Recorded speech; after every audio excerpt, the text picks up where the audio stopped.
চশমা museum, a house of world class, জলট্যাক মোড়, বহরমপুর মডার্ন হোটেলের সামনে। নওদা থানার ঝাউভোনা গ্রামে রহস্যজনক মৃত্যুকে কেন্দ্র করে চাঞ্চল্য ছড়ালো এলাকায়। বছর 23-এর মৃত যুবকের নাম সন্দীপ পাল। স্থানীয় সূত্রে জানা গিয়েছে, শনিবার সকালে বাড়ির ঘরের মধ্যে সিলিং ফ্যানে গলায় ফাঁস লাগানো অবস্থায় তাকে ঝুলতে দেখেন পরিবারের সদস্যরা। তড়িঘড়ি উদ্ধার করে হাসপাতালে নিয়ে যাওয়ার চেষ্টা করা হলে তার আগেই মৃত্যু হয় ওই যুবকের।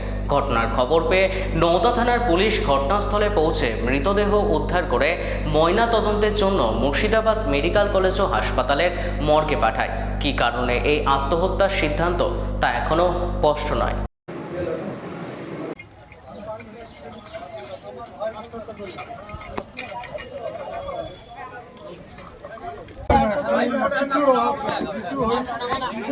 সেটাকে বলতে কোনোদিনও হবে না, কোনো জিনিস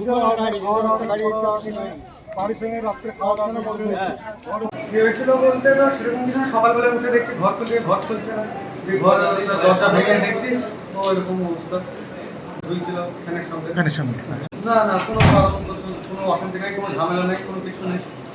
কথা বলে যে কি নাম ভাইয়ের, কি নাম? সন্দীপ পাল।